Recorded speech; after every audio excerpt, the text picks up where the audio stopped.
Hello, a lovely good afternoon to all our viewers that are joining us within and outside the globe. And of course, thank you for joining us. This is TYP, the Real Talk Show. And of course, we're still doing the countdown for 16 days of gender-based violence against, 16 days of activism against gender-based violence. So once again, welcome to today's special edition episode as we continue to observe the 16 days of activism against gender-based violence.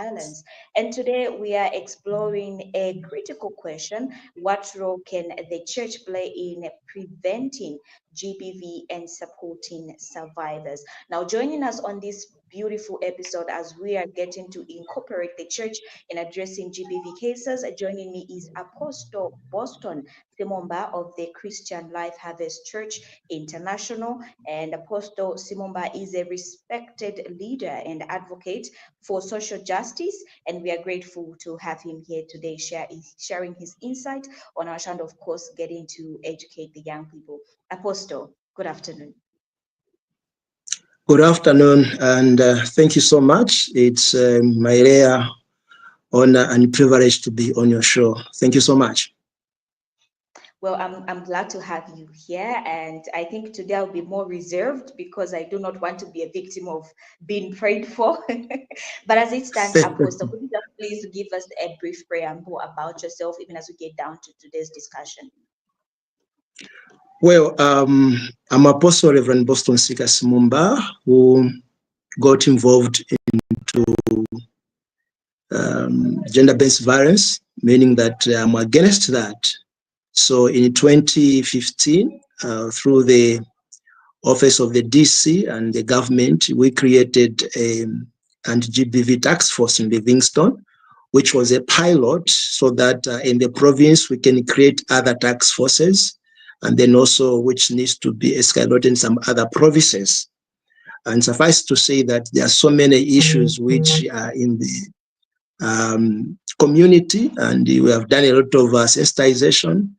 And as part of the church, we believe that the church is more to this, so that gender-based violence should not be happening in our halls of our churches and in our community, because according to the Act of Parliament of 2011 GBV, it's a crime if you are a perpetrator, whether in church or in your home or in the community. So we follow up all those issues as we do the tour of duty. So being an activist against gender-based violence, I'm part of the network of the foot soldiers who cannot ignore this violence in our community. It doesn't matter whether you are a man of God or a police officer or whoever you are. It's quite a crime to be involved in violence against women and girls. You know, our culture is so much on eroding, on putting women and girls like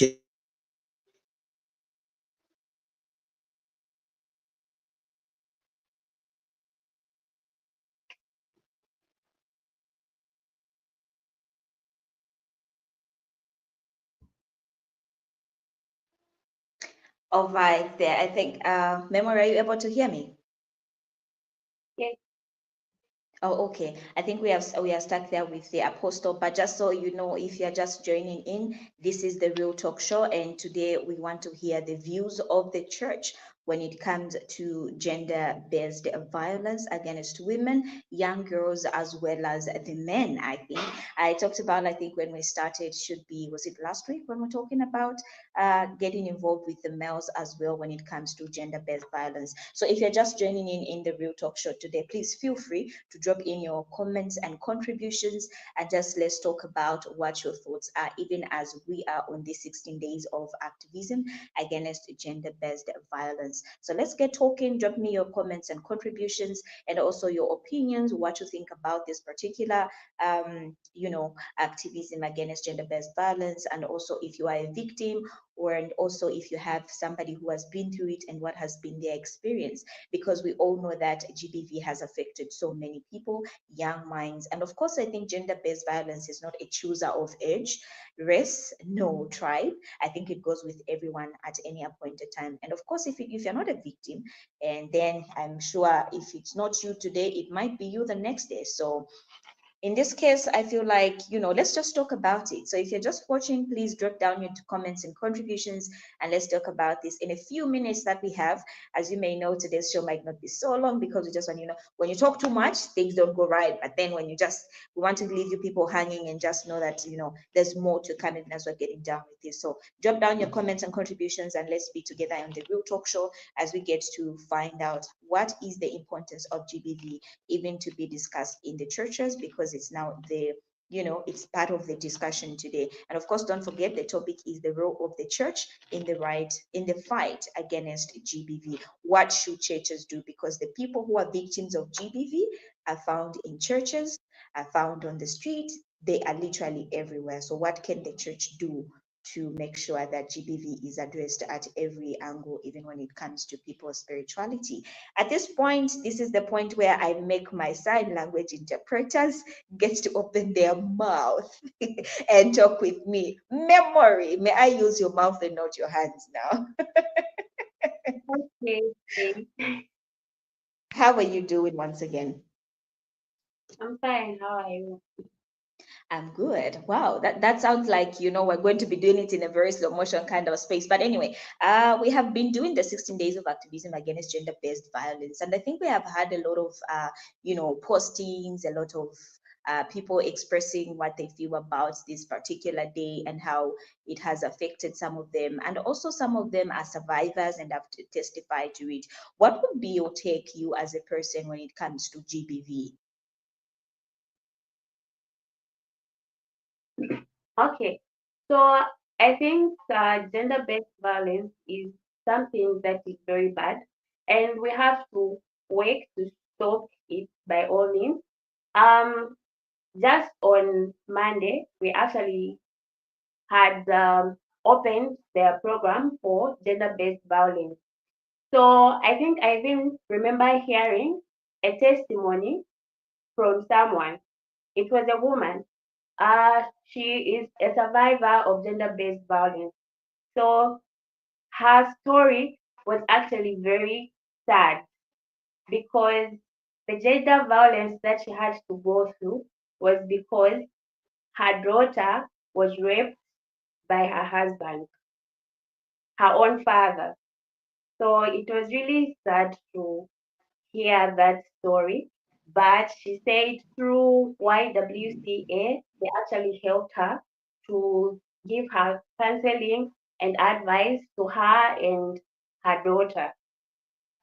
Yeah, so I Wow, think we can still do more to stop that because sometimes we do not know what people actually go through in different forms. Wow, that is a great testimony. I think this is what I was looking for, guys. A lot of people are going through gender-based violence, and they're so quiet about it because some of the experiences are so not pleasing to talk about. Imagine a child being defiled by their own father. Even you as a mother, how do you even start explaining that? Even if you want to go for counseling, how do you start? The heaviness of heart, the shame, even the trauma in a child's life. But many are the times that when these things happen to our children, sometimes even to the people that are close to us, we fail to talk about them because we are so concerned on what will society say? No, what will the church say? What will this my neighbor say? Forgetting that holding back or in the name of what will people say is literally damaging the victim at that particular time. And I feel like that is something that we should learn from memory. That is a very great testimony out there. And I feel like somebody should learn from it and just whenever it happens, trust me, the victim is always traumatized. And that trauma could be a PTD to the point where it affects them in the long run of their life. So I feel let's talk about this. If you know somebody, let's go for counseling. And I think that's why today we called on Pastor Simomba to just tell us and see how best the churches could be also, a place where people can find comfort. Because I feel if you can't speak to a counselor at a hospital, you could go to church because maybe you feel church is more comfortable for you. So the church should be able to accommodate these cases and talk to somebody where you get to open up. And truth be told, memory, how do you think I know there are people who have gone through this issue of GBV. They have been affected so badly, and now they are extending their post-traumatic disorder to the next person. Do you think it's healthy to hold on to pain to such an extent, or maybe it should be addressed as early as possible? What's your thought on that, Memory? Okay, so I think when people go through gender-based violence, the reason why they decide to give that energy to other people is because they want the other person to feel exactly what they felt. So this is why we see other people who resort to drinking beer or maybe taking drugs, sometimes prostitution, because of what happened to them. Let's say, for example, maybe it was a girl, she was raped by a man. So she will start having a bad behavior and hating men. I think the reason for this mostly is because people do not have someone to talk to about it. So that's why that energy goes to other people. But it's better to ask for counseling from, for example, the church or maybe at the hospital or even other older people in the community that we can trust. Memory are powerful. If it was in my power, I was going to give you 5 star on this show. I love it when you say the energy of GBV, because people cannot open up, it has shifted their energies in doing activities that are not so pleasant, like drug abuse, prostitution. And I feel this is why we shouldn't be so fast to judge when we see our fellow friends, let's say adolescents, the young people, are doing things that we cannot do. I think we should take more time to listen to them rather than judge because of certain experiences. Anyway, this is not my flow, guys. But yes, keep your comments coming and let's talk. I see Past Apostle is back. Apostle, welcome back. I'm not going to give you much time to say welcome, but I'll dive deep into your next question. How can faith leaders and churches create a safe space for survivors of GBV to share their stories and receive support without being judged? Because we're learning now to say sometimes the church is even the basis of much judgment. What would be your say on that, Pastor Apostle? Well, in the first place, we are looking at gender-based violence. So in looking at that sentence, there is the word violence. So meaning that violence happens on the daily basis, in the week, in the month. And in the process, women and girls are the most victim. So the law of the church is to ensure that this issue should be openly discussed and be taught in the daily routine of the church life. Because if there is a discussion, then people will be able to be sensitized. If someone has been abused, they must not keep it to themselves. There are authorities, and one of the authorities is a pastor, is a man of God in the society. Secondly, leaders like the head teacher or the principal, all those areas. So now, the role of the church is to ensure that those women or girls who have been violated must have access to our social setting of opening up, because they must not keep it to themselves. Once they open up, then counseling will be able to be initiated. Because most of these gender-based violence are happening in our homes.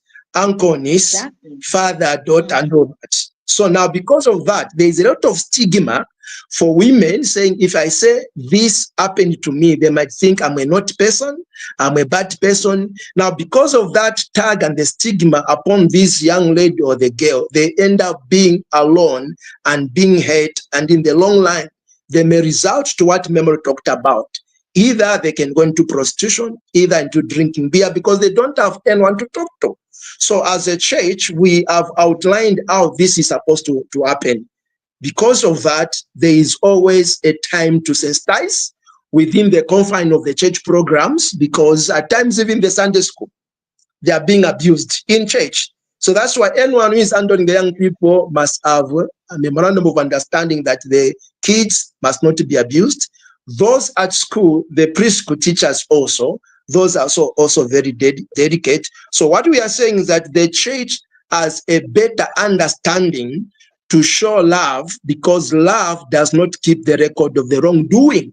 So anyone who has been a victim of violence in the area of their lifestyle, they must turn to the man of God, to the DC, to the lawyer, all those, because people must feel free to open up in order for them to be counseled, because violence is on 4 levels. Number 1, sexual abuse, economic abuse, verbal abuse, and physical abuse as well. So when you combine this, it is within the society and our homes. So people must be able to feel free whom to talk to.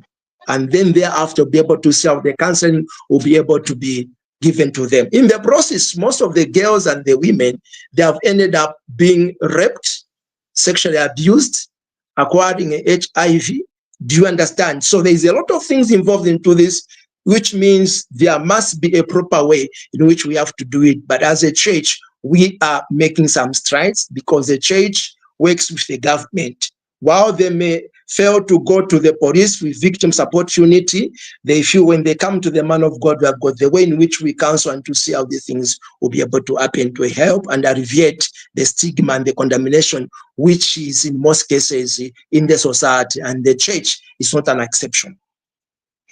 Beautiful. So now, having talked about all those things that we look forward to probably seeing in churches, now as an apostle and one who spearheads a church, can you share any successful initiative program that you've come up with when it comes to the fight against GBV? And without and what programs do you have that go about with no stigmatization when it comes to the survivors? How has the church, your church to be precise, how has it handled such cases? And what is the thing we are looking forward to, if you were to tell us today?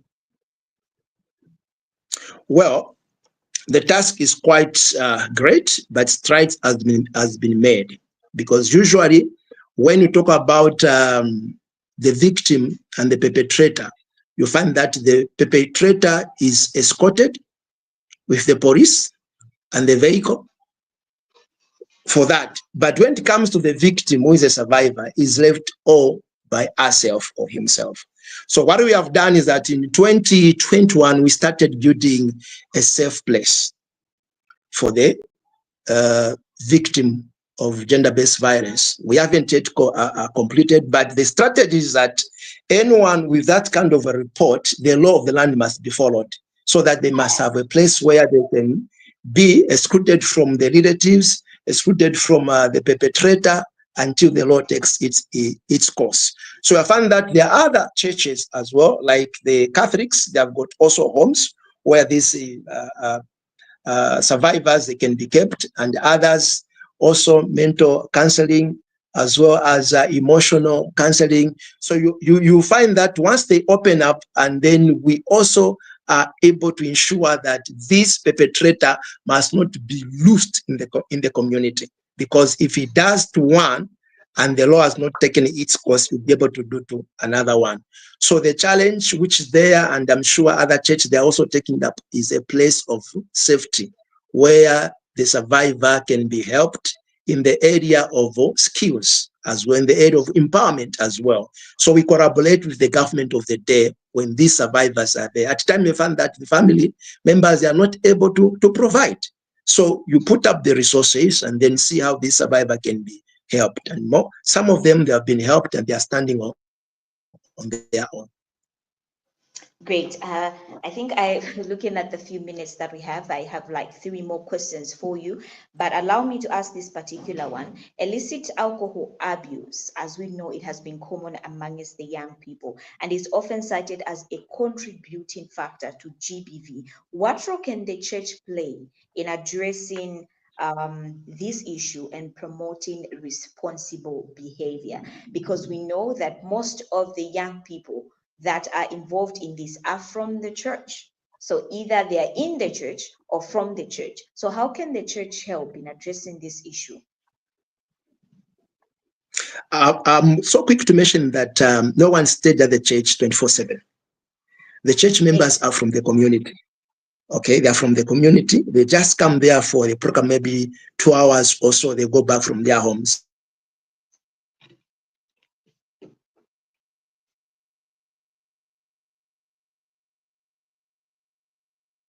Okay. Memory, are you able to hear me? Yes. Okay, great. I think it has happened again. So the question that I had for the apostle was illicit alcohol abuse is often cited as a contributing factor to GBV, and what role can the church play in addressing this issue and promoting responsible behavior? From my statement, I did say, many of the times that young people are in camps, they are in church, and every time I feel like the church has a very big role to play because it has quite a large populace of the young people. And if in the fear of God, the young people are told of the um, effects of getting into certain activities, probably with the fear of God, certain things could be prevented. And GBV, I think it would be bad to know, oh, but my brother of church never said, but we have heard of such stories. So these things are happening in the church and outside the church. But the question is, how best can these issues be addressed, and how can the church be able to help? And I feel, to answer this question, in my own opinion, please, if you have your own opinion, drop it down in my comment section and I'll be able to read it out. But my own personal opinion, Memory, as you think of your opinion, I feel let's get the youths involved in activities, let's get busy, let's be involved. There's a camp meeting, go to that camp meeting. If you feel you can sing, involve yourself in singing. If you feel you can do drama, I've seen a lot of churches that do drama because it's eventful, so get yourself busy and involved. And also, let's be clear, let's not sieve information, but let's be straight to the point. This is bad,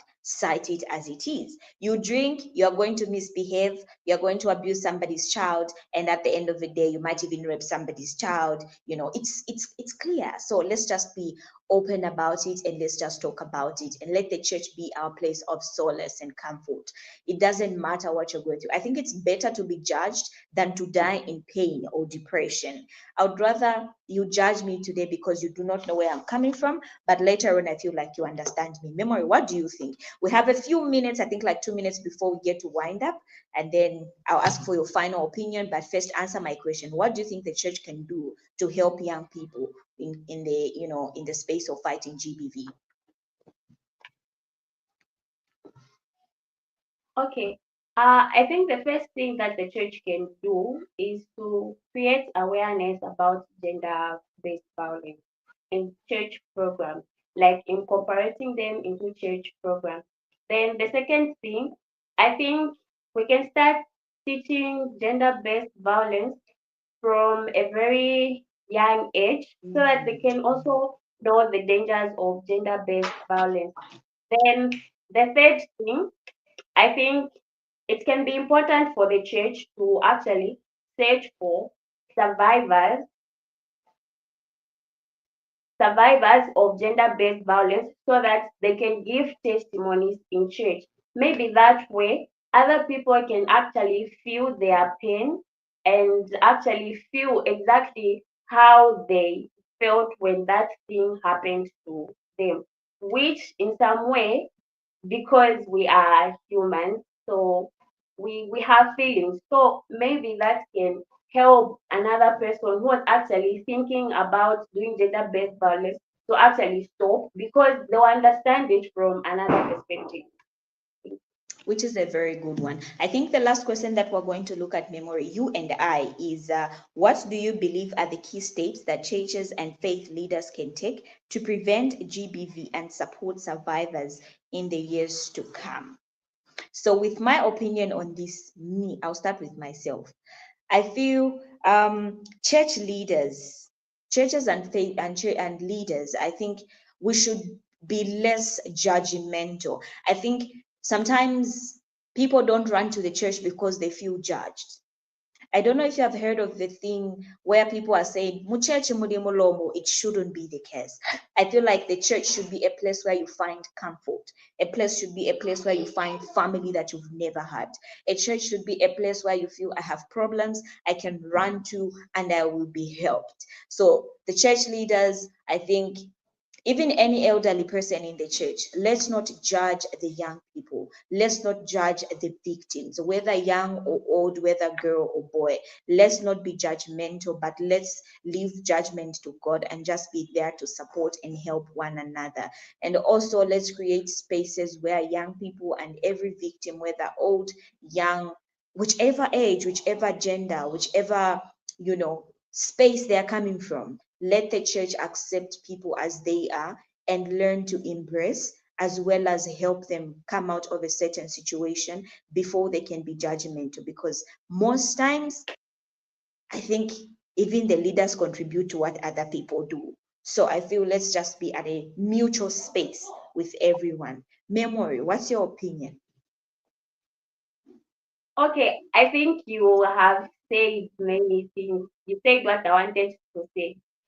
So, I think one other thing is to create groups or maybe something like a program or a club in church where you can only find, okay, let me say a gender-based violence group or club that focuses on making awareness to people in the church, as well as where people who overcome gender-based violence can be there to share their stories and talk about their feelings. I think that can help. Great. Now, I'll allow only one comment before we end the show. As you are thinking about your last words memory, let's read at least one comment just to show appreciation to people that were following us on today's program. So this is John M. Wansa. He's saying, we all play a crucial role. The most important thing is engagement of both faith-based organizations and the SCO come together to address these gaps affecting our country, and to be specific, health.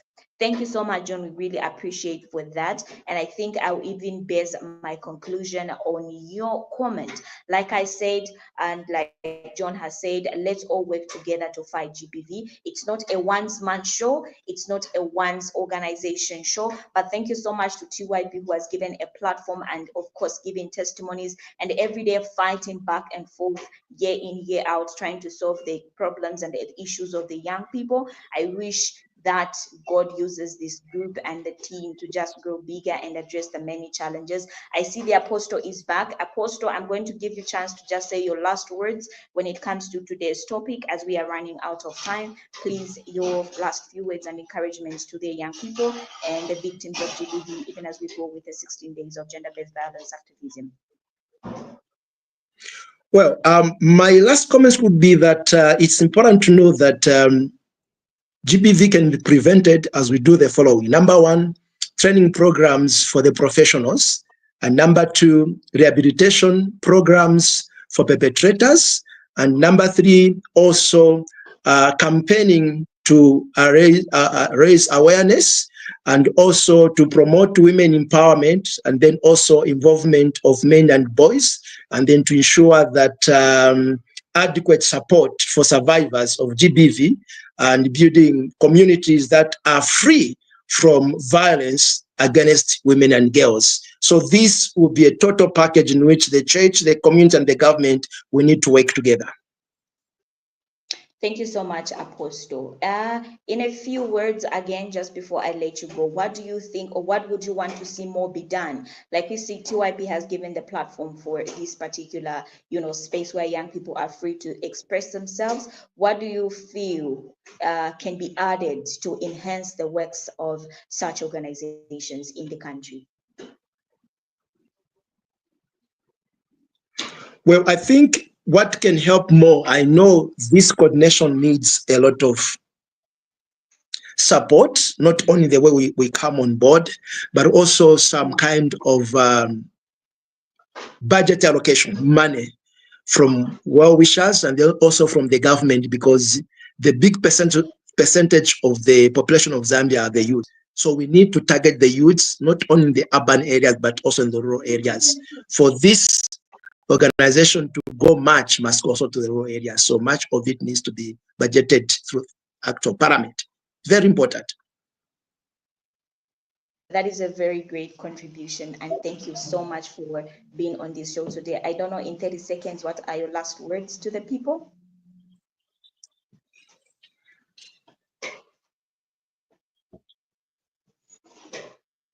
Apostle, I requested for your last words, the ones that were burning, your burning last words to the people in 30 seconds.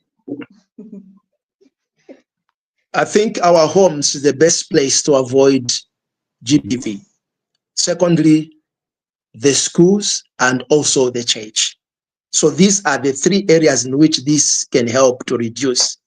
We must be talking about it without shame or embarrassment. Well, thank you so much, Apostle. Memory, your last words. I think everything has been said. Okay. My last words as we end this show. Thank you so much to our viewers that joined us and those that are always faithful to follow us on the Real Talk Show. Please, every Friday, 14 hours, call a friend to call a friend to call the friend and the friend to join us every day as we get to do the Real Talk Show and talk about crucial matters and issues that are affecting the young people. And of course, you could remember, if you're not a victim, then you are a survivor. And if it's not you today, it could be you the other time. And if you're going through some of the things, trust me, you're not the last and you won't be the first. So let's all be together and fight what we are fighting. And of course, thank you so much for joining us. I would have said, Apostle, give us a prayer, but no, I think it today was like an Well, thank you so much, Apostle, for coming through. I really appreciate Memory. Thank you so much for the great job. You have been a backbone for me today. And to our viewers, thank you so much for joining us. I really appreciate. Once again, I've been your host, Faith, joined by Memory, my sign language interpreter, and the Apostle himself, who came out to give us an opinion what the church can do to fight GBV. Remember, today's topic was the role of the church in the fight against GBV. We are still on the 16 days of gender-based violence activism, and please keep it going and don't judge. Be a saver and not a fighter. Thank you so much. Have a great day and see you next time on the same time and same day. Bye.